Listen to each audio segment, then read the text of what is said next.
Nyi Blorong, ratu dari segala ular dengan keraton Mas. Terima kasih, Yanda.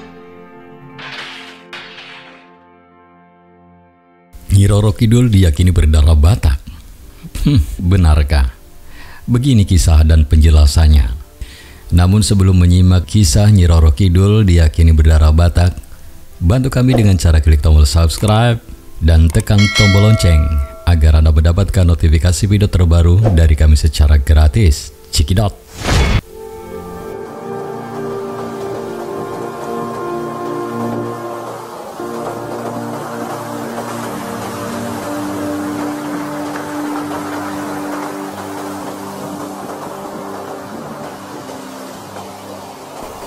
Batur sedulur sekampung, ada banyak versi soal dari mana keberadaan Nyi Roro Kidul sebenarnya berasal.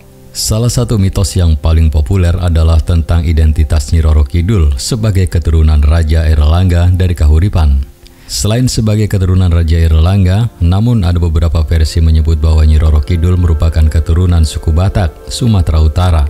Ia diyakini sebagai cucu dari generasi pertama Raja Batak. Mitos tersebut tentu menjadi tanda tanya. Terlebih keberadaan dan penampilan sang ratu yang digambarkan selama ini. Ya, sebagaimana masyarakat di suku Sumatera Utara ini meyakini jika Nyi Roro Kidul, si penguasa pantai selatan, memiliki darah salah satu keturunan Raja Batak pertama yang bernama Guru Tatea Bulan. Menurut Kepala Pusat Dokumentasi dan Pengkajian Budaya Batak Universitas HKBP, Nomensen Manguji Nababan, sekaligus budayawan ini mengatakan bahwa dalam mitos masyarakat Batak, Nyi Roro Kidul dikenal sebagai Si Boru Biding Laut, putri pertama dari Guru Tatea Bulan. Si Boru Biding Laut sendiri memiliki arti si wanita penyeberang laut atau penakluk laut. Manguji menyebutkan bahwa Guru Tatea Bulan memiliki 10 anak yang terdiri dari 5 putra dan 5 putri. Menurut perhitungan silsilah Batak, sang ratu pantai selatan itu saat ini sudah berusia 750 tahun. Kisah bermula ketika Raja etnis Batak pertama, yakni si Raja Batak, turun dari langit.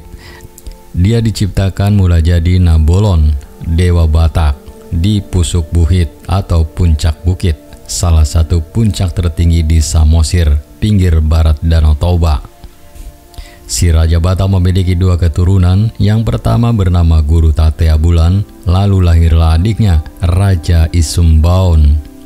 Dikisahkan Guru Tatea Bulan menikah dengan si Boru Basobolon, dan dari pernikahan itu mereka memiliki 10 anak, yakni 5 putra dan 5 putri. Nama anak-anak tersebut adalah yang putra Raja Uti atau si Raja Biak Pika, Raja Si Gumeleng-geleng tanpa keturunan.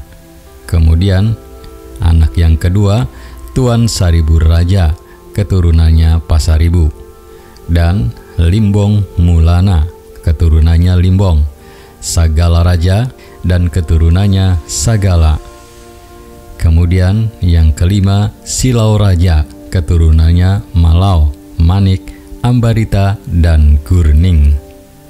Sedangkan nama anak yang putri adalah Si Boru Biding Laut, ini yang diyakini sebagai Nyi Roro Kidul. Kemudian Si Boru Pareme.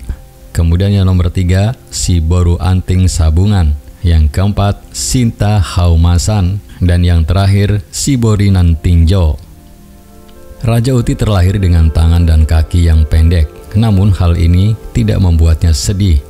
Merasa memiliki kekurangan, dia berkata pada ayah dan ibunya hendak menjadi pertapa yang selalu menyembah pada mula jadi Nabolon. Di antara adik-adiknya, hanya Biding Laut yang dekat dengan Raja Uti. Setelah Guru Tatea Bulan dan istrinya meninggal, Raja Uti tak mungkin bisa merawat adik-adiknya lantaran sudah menjadi pertapa. Tugas itu diserahkan kepada Saribu Raja. Namun di tengah perjalanan kehidupan, Saribu Raja ternyata jatuh cinta dengan adik kandungnya sendiri, Si Boru Pareme. Skandal tersebut jelas dianggap aib bagi keluarga Saribu Raja dan Pareme, membuat berang 2 adik lelaki mereka Limbong Maulana, dan segala raja yang akhirnya hendak membunuh mereka sebab memiliki cinta terlarang. Mendengar hal itu, Silo Raja segera memberitahukan kakaknya Saribu Raja agar pergi dari kampung halaman mereka. Mangji mengatakan bahwa mitos tentang Nyi Roro Kidul sebagai keturunan tanah Batak memiliki banyak versi. Konon, keberadaan Nyi Roro Kidul di pantai selatan diyakini saat ini mencari saudara laki-lakinya, Saribu Raja, yang pergi dari rumah. Saribu Raja kala itu memiliki hubungan terlarang dengan saudara perempuannya, si Boru Pareme, atas dasar kisah cinta terlarang yang terjadi antara saudara sedarah daging itu. Saribu Raja diusir oleh rakyat tanah Batak. Nah, ketika si Boru Pareme, saudara perempuan Nyi Roro Kidul, mempunyai hubungan terlarang dengan saudaranya Saribu Raja, maka oleh musyawarah rakyat diusirlah Saribu Raja. Sementara Saribu Raja pergi tak tahu kemana rimbanya. Mendengar hal ini, Biding Laut menangis melihat keluarganya tercerai-berai. Dia bermaksud menyatukan kembali dan harus mencari Saribu Raja yang menghilang jejaknya. Lautan Barat disusuri Biding Laut, namun adiknya tak kunjung ketemu. Onak Duri harus dihadapinya, termasuk harus melawan sekelompok pemuda yang hendak memperkosanya, sebab Biding Laut dikenal sangat cantik. Biding Laut disiksa dan dilempar ke Samudra Hindia yang ganas. Namun, dia masih bernapas. Ombak membawanya hingga ke suatu tempat yang kini diberi nama Pelabuhan Ratu, tempat Ratu Kidul bersandar setelah mengharungi lautan. Di Pelabuhan Ratu, Biding Laut bertemu dengan seorang raja yang bernama Raja San Sakti, penguasa Andaran atau Pengandaran. Akhirnya, dia bekerja untuk San Sakti. Karena keluruhan dan kecantikannya, Biding Laut dipercaya oleh San Sakti mewarisi ilmu-ilmunya. Namun, benih cinta antara San Sakti dan Biding Laut tak terelakkan. Jadilah dia permaisuri kerajaan Andaran yang sakti, dan dari percintaan tersebut lahirlah seorang anak perempuan yang kelak dikenal sebagai Nyi Blorong. Atas dasar iri hati dengki, beberapa hulu balang dan panglima perang kerajaan mendapat hasutan dari dayang-dayang San Sakti. Akhirnya Raja San Sakti dibunuh. Biding Laut menyaksikan suaminya dibantai. Dia pun marah besar dan mengutuk isi kerajaan Andaran musnah ditelan gelombang. Sambil sumpah serapah, Biding Laut terjun ke pantai selatan. Orang-orang mengira dia sudah mati. Namun ternyata gelombang besar datang dan di atasnya Biding Laut menaiki kereta kencana menghabisi mereka yang sudah membunuh suaminya.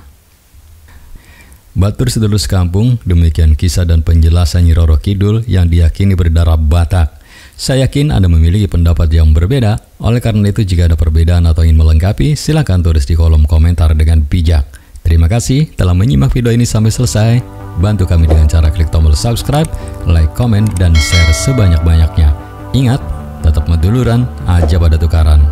Ciao.